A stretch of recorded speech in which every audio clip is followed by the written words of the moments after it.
Hi everybody, Helen from Health and Shape 360, and today I want to talk about hips.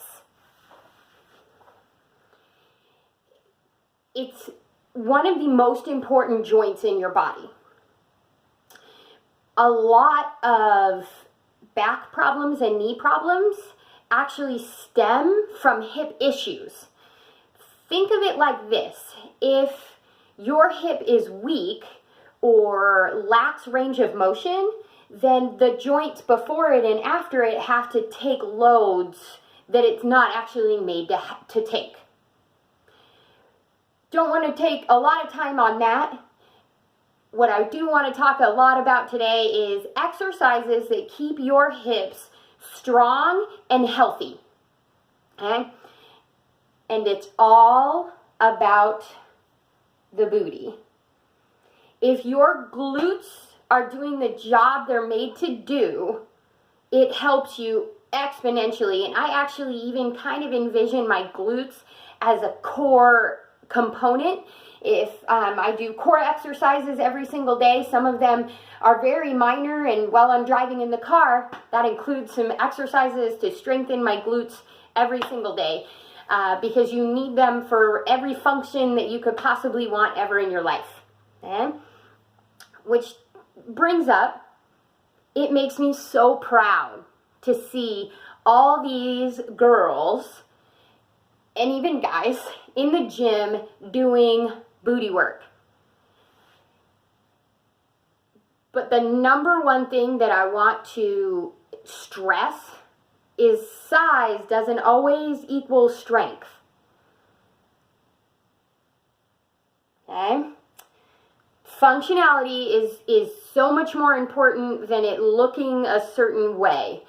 But if you're doing exercises to these types of exercises, not only will they grow your booty a little bit, yay, girls, and even guys, I myself think it's important for you to have a toned lower half as much as upper half. It will also create great health for your glutes, your hips, front and back, and legs, knees, back, the whole bang. Okay, so exercise number 1 is your hips should be able to move in 4 directions. I am going to show you on a Swiss ball, but you can do these laying flat on your side and your back and your belly. But I really loved using this. It really helps to use my core a little bit more while I do these exercises, because I have to stabilize, keep myself in the ball. But if you don't have one, then no worries. You can do these flat on your on the floor or a bed. Okay, so the 4 directions your hips should be able to move. And I'll make a little bit of recommendations on sets and reps and things like that, but I want to go through all the exercises first. Okay, so first one we're going to do, your belly is going to be on the floor or on your ball. I'm going to go here, one leg is bent, holding that ball still. I'll take the other leg straight out, and I'm going to lift and lower. And if you can see, my body doesn't move. Okay, number 2.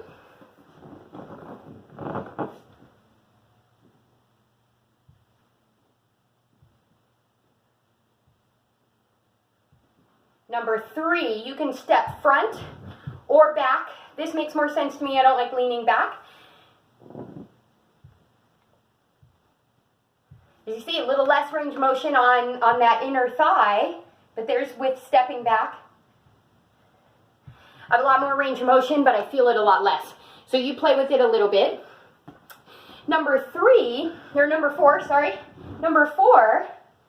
is the front quad, tummy tight, lift.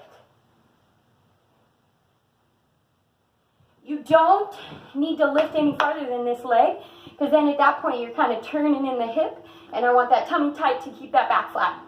Okay?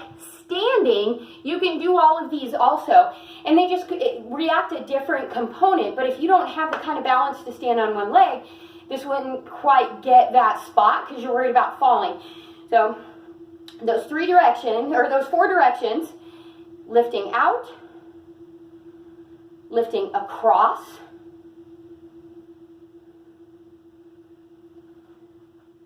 lifting back. And if you can see, like, this is still, I'm not leaning forward, I'm definitely not rocking back and forth. You don't think about it, but if that hip cannot go those 4 directions, then you're limited in your range of motion, and it will cause load problems when it comes to your spine, your core, and your knees.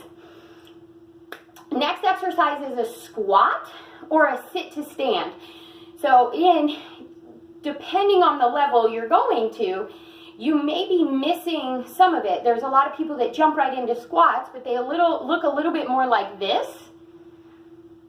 Though not bad, I really want you to get the load into your bottom. Okay? One way to do that is to sit down on something that maybe even is past 90 degrees for you. So this chair is actually sitting at about 90 degrees, so I'm going to use my ball to kind of tap to get that range of motion going. Make sure you're squeezing the glutes at the top. Again, really letting the body know this is the muscle that's going to take the load that I'm trying to put on it. Okay? Next one is lunges. The biggest issue that I have with lunges is that so many people, for health reasons, will talk about the front knee, but we need to not pay attention to the front knee. We need to be paying attention to the back knee.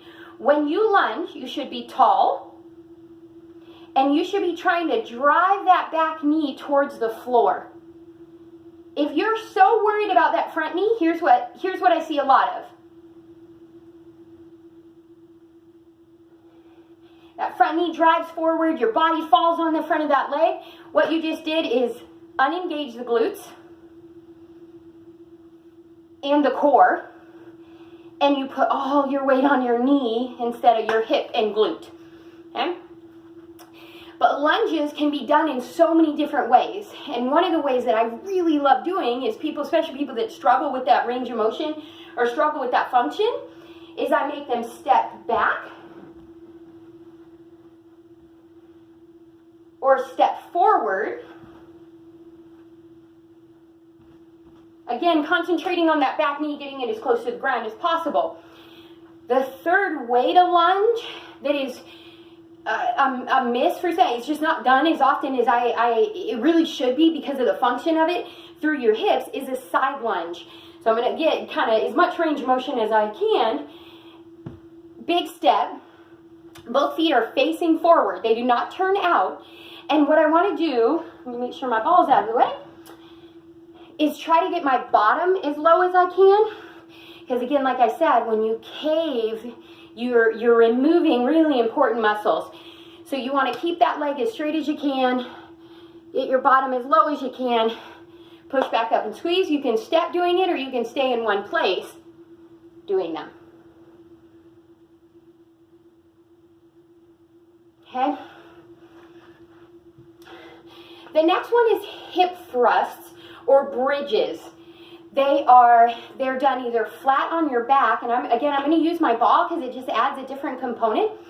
And some people who, if you cannot get down on the floor, a Swiss ball might be a really great option for you to do a lot of these exercises, really maximizing what you can do.